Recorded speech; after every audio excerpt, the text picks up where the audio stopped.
नमस्कार. काळ होता तुलसी विवाह. त्यासाठी मी तुळशी वृंदावन पूर्ण धुवून स्वच्छ केले.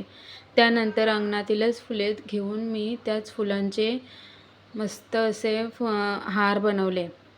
पाहू शकता तुम्ही, साधे आणि सिंपल असे 2 हार बनवलेले मी. त्यानंतर रात्री नैवेद्यासाठी मी अनारसे बनवलेले. अनारसे बनवण्यासाठी माझ्याकडे खसखस नव्हती, म्हणून मी तसेच बनवलेले.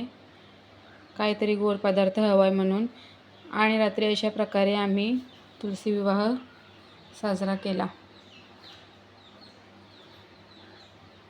त्यानंतर मी माता लक्ष्मीला आणि इकडे जो कलश मांडलेला विष्णू भगवान म्हणून त्यांना पण हार घालून घेतले आणि जो नैवेद्य केलेला तो नैवेद्य दाखवून घेतला. त्यानंतर मुलांनी व मिस्टरांनी अशा प्रकारे फटाके एन्जॉय केले.